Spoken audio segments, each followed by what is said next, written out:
Good morning guys and welcome back to Thai Talk with Dan. Now I did post 2 videos yesterday, but unfortunately YouTube decided to flag both of them. So I put them in the members area for now, but hopefully they will approve them at some point today and I can put them live on the channel. Now guys, I won't waffle on too much. We've got a long story for you today about the pay for play scene in Pattaya.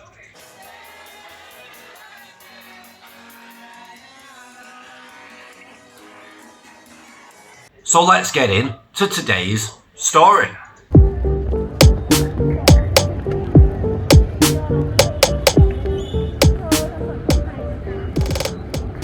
Hi Dan. Firstly, personal message for you. I'd appreciate it very much if you just refer to me as an anonymous subscriber if you decide to post this email to your channel. I don't want to land myself in any unnecessary poo over this one. And even though there's only a limited chance of it happening, it is a possibility. Thanks in advance for your understanding, and I completely get it if that means that you decide to not read it out loud. I know that the anonymous thing frustrates some in your audience, but I don't mind it, personally, as I prefer to focus on the content anyway, and I'm not really fussed about its origin in most cases. If you do decide to read this one, you may need to break it into bite-sized chunks though, as it's quite lengthy. Okay, so let's get started. Although I don't usually comment or talk in detail about the Pattaya P4P stuff, as it's very personal for some and others find it distasteful or vulgar, this channel seems to be a safe and appropriate place to share these things.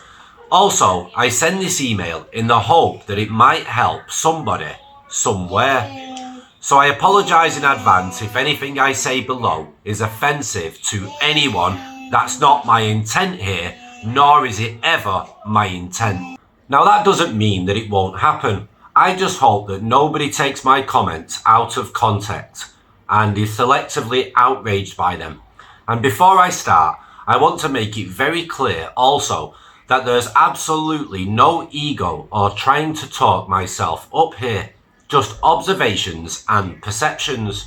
Remember, I'm talking about P4P now, meaning that if you've got a fistful of cash, your looks, personality and achievements mean diddly squat in this context.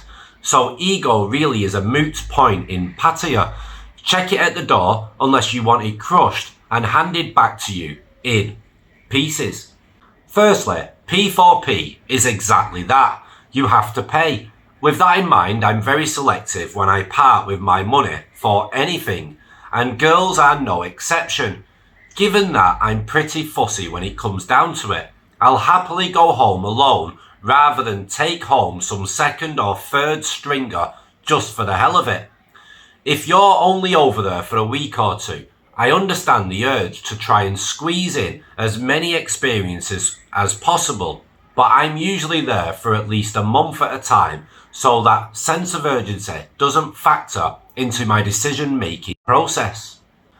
Now, I frequently see guys in Pattaya paying for girls that I personally wouldn't touch with a cattle prod, but each to their own, and it's all subjective. After all, beauty is in the eye of the beholder.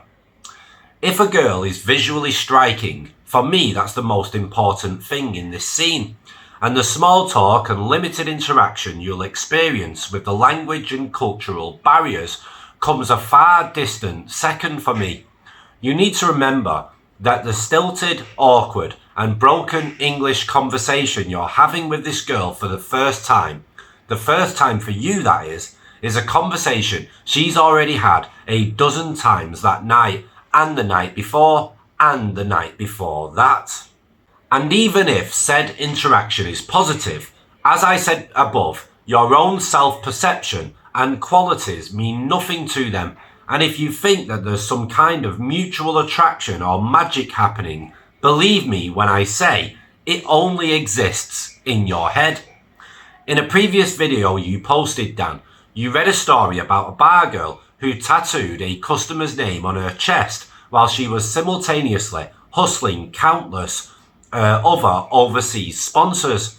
As you said in your response to that email, it just demonstrates what shameless lengths some of these girls will go to in order to extract more money from people.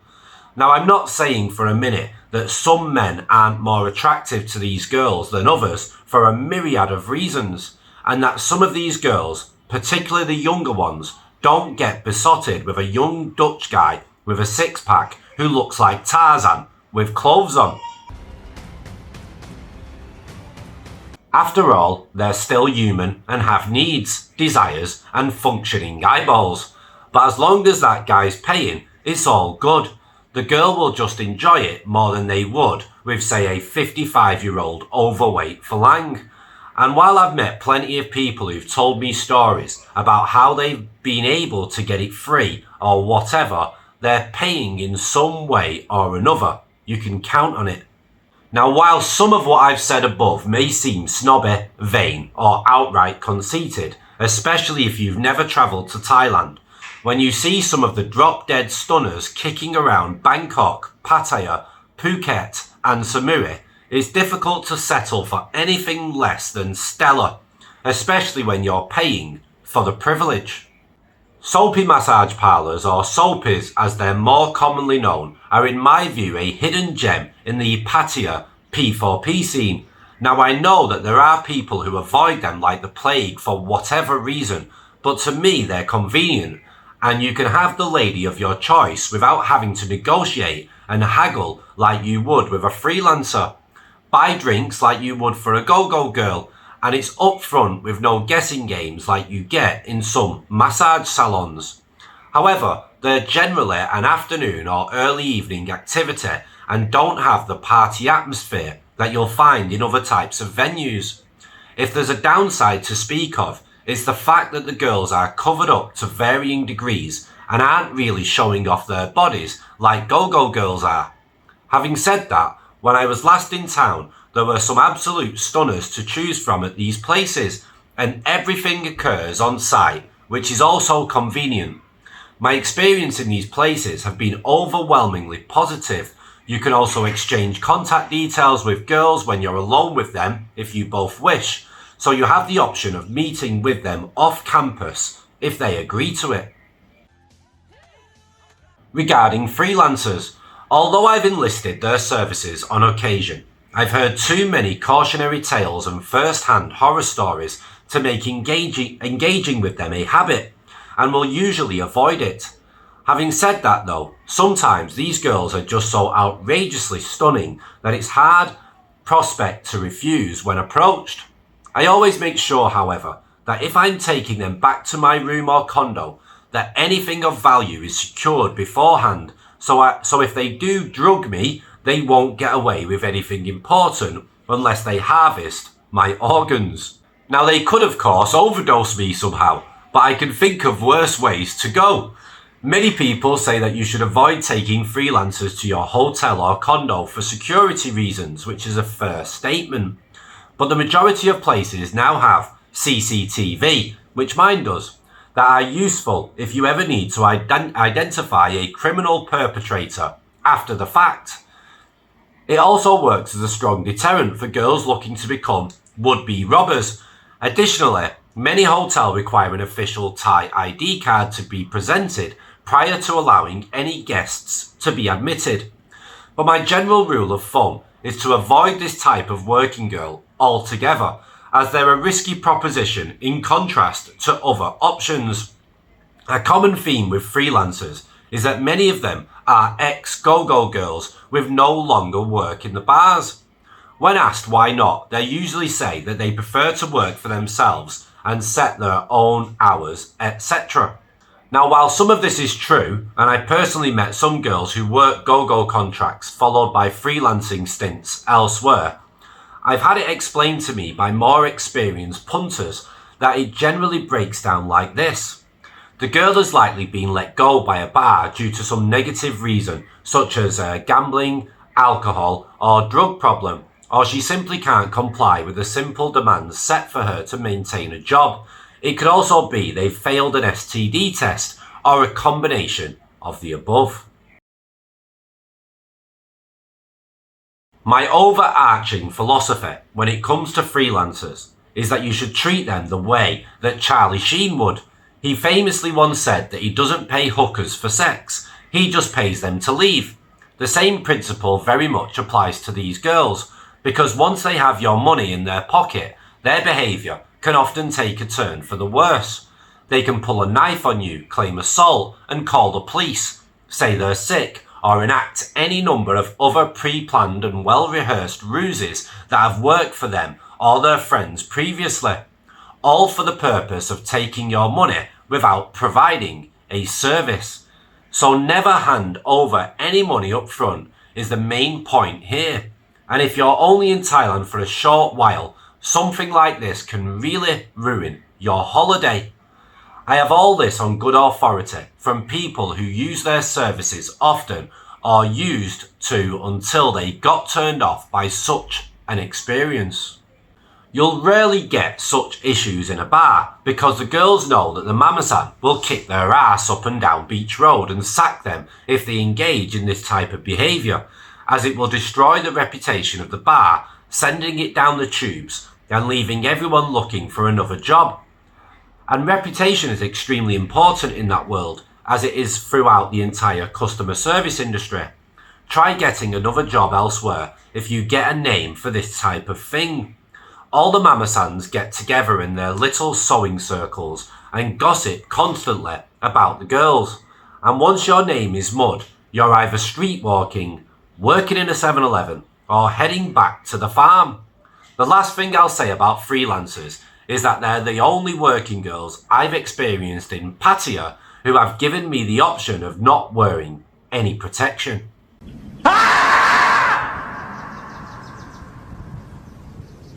Now that's not all of them, of course, but it's something to be aware of, because if they're prepared to do that with you after 10 minutes of chit-chat, then they've no doubt done it countless times previously. Each to their own, but that stuff really is Russian roulette, in my opinion. Okay, on to beer bars. If I'm being completely honest, these really aren't my scene. I've heard many stories about people's positive experiences in them, and I've even heard of men successfully taking these girls out of the bar, marrying them and remaining happily married to them for many years in their own country. But these places, honestly, just don't do it for me personally. This is mainly because of what I said in the beginning about looks being the deciding factor on whether or not I part with my hard-earned cash. If this sounds empty and vain, then consider the very reason that the younger, slimmer and more attractive girls fetch higher prices in these places. I don't make the rules, I just play the game as best as I can and try to have a good time without getting fleeced. Beer bar girls are generally a little more seasoned or plump, and while some may have previously worked in go-go bars when they were younger, thinner and more sought after, others never made the cut to begin with and haven't exactly aged like fine wine. And if I'm being completely honest, there are even some girls working in beer bars who, in my humble opinion, are just pulling the piss by trying to charge anyone for sex at all. The only thing I'd pay some of these girls to do is wash my car. I'm not trying to be mean here. Again, these are just my views and opinions.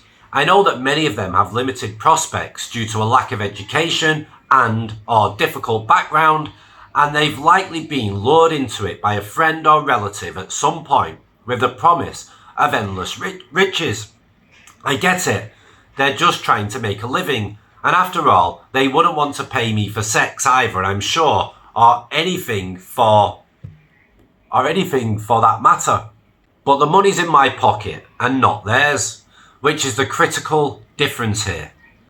The aim is for the girls to get said money out of your pocket and into theirs, and the 20-something stunner always has a better chance of doing that than the 40-something boiler with too many city miles on the clock to count. Now, Soy 6 in Pattaya is the exception when I think of beer bars, but I don't really categorise Soy 6 establishments as beer bars anyway, because that street is almost like one big living organism with music, and all the bars just kind of bleed into one, another for the entire length of the street. In comparison to your garden variety beer bars, the girls are younger and much prettier, to be sure, but it's just the massive racket of sound that puts me off when I go down there, and so I tend to avoid the place altogether, unless going with friends for a giggle. I know some people swear by it, and while I can see why, it's just not my thing. Soi 6 is popular with many because most bars there have short time rooms close by, which is convenient. I'll go for a look now and again, but it's not one of my regular haunts. Okay, now on to gentlemen's clubs. These are more of a daytime thing also, and aimed squarely at the expat community. In fact, many of them are owned and operated by expats, which works well because they understand their target clientele exceptionally well, and as a result seem to cater for them very effectively. They're convenient because they generally have on-site short-time rooms, and there doesn't seem to be a hard-sell environment like there is in go-go bars. They also usually have a kitchen, providing reasonably priced meals, and a bar with decent drink prices, which makes them a one-stop shop for an afternoon's entertainment. I find the quality of the girls to be a bit hit and miss in these places though.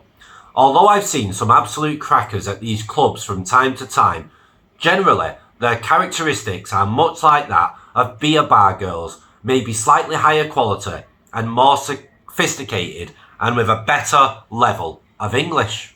But without the conversation being drowned out by a sea of doof music. Many of them are former go-go girls who've either aged out of those types of bars or prefer the hours, environment or clientele of this type of club, or a combination of all of these things. One type of venue that's emerged in recent times is something I've heard referred to as hybrid lounges.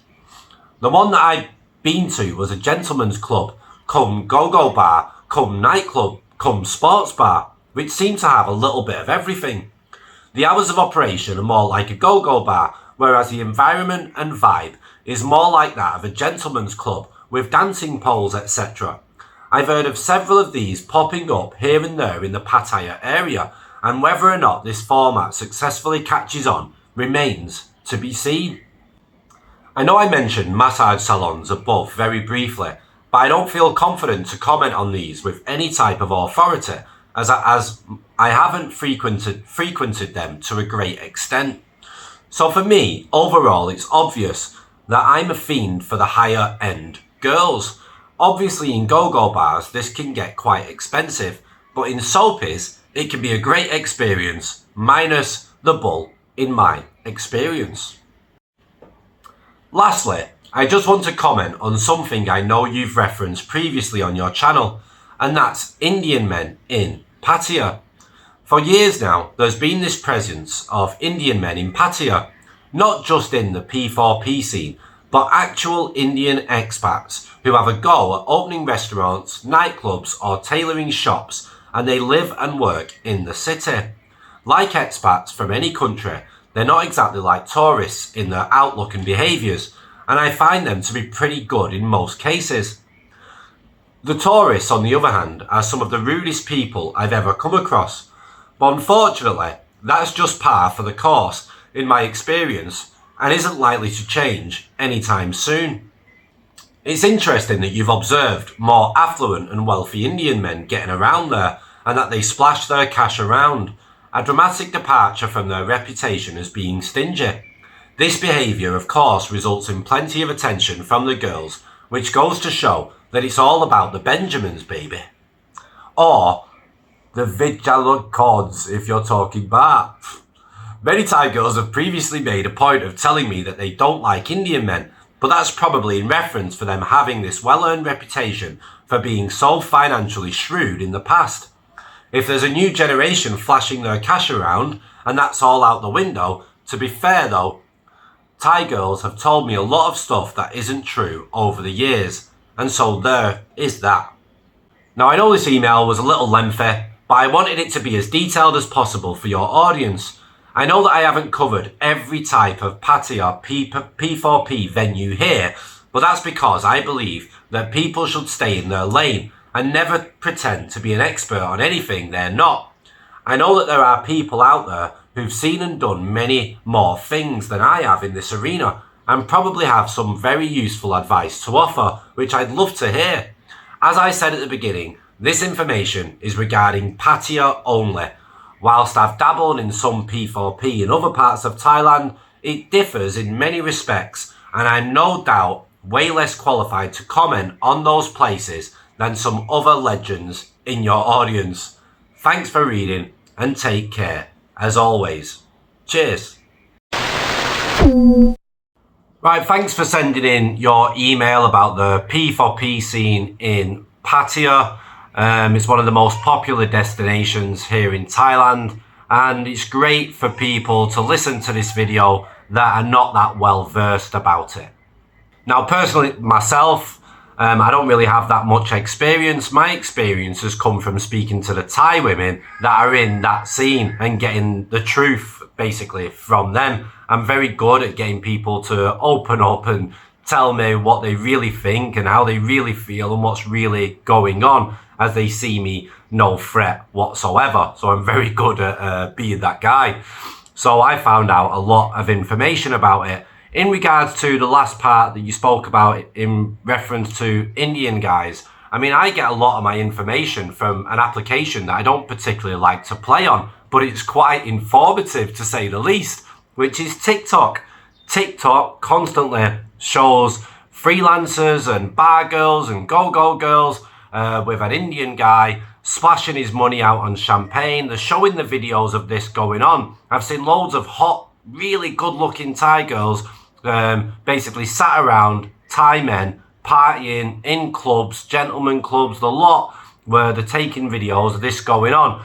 I've seen lots of Thai women jumping on TikTok showing their Indian boyfriend, saying to everybody, this is my Indian boyfriend, and then showing the gold that they've got on the wrist or what they've bought, what they've bought for them, basically. My ex's friends and on her Facebook was showing Indian men where Thai girls have got with Indian men and now got a boyfriend and want to get married, etc. Because they're quite well off, or at least they're showing that they're well off because they're buying them gold and they're treating them and they're taking them to nice restaurants and nice hotels and spending a lot of money in clubs, etc.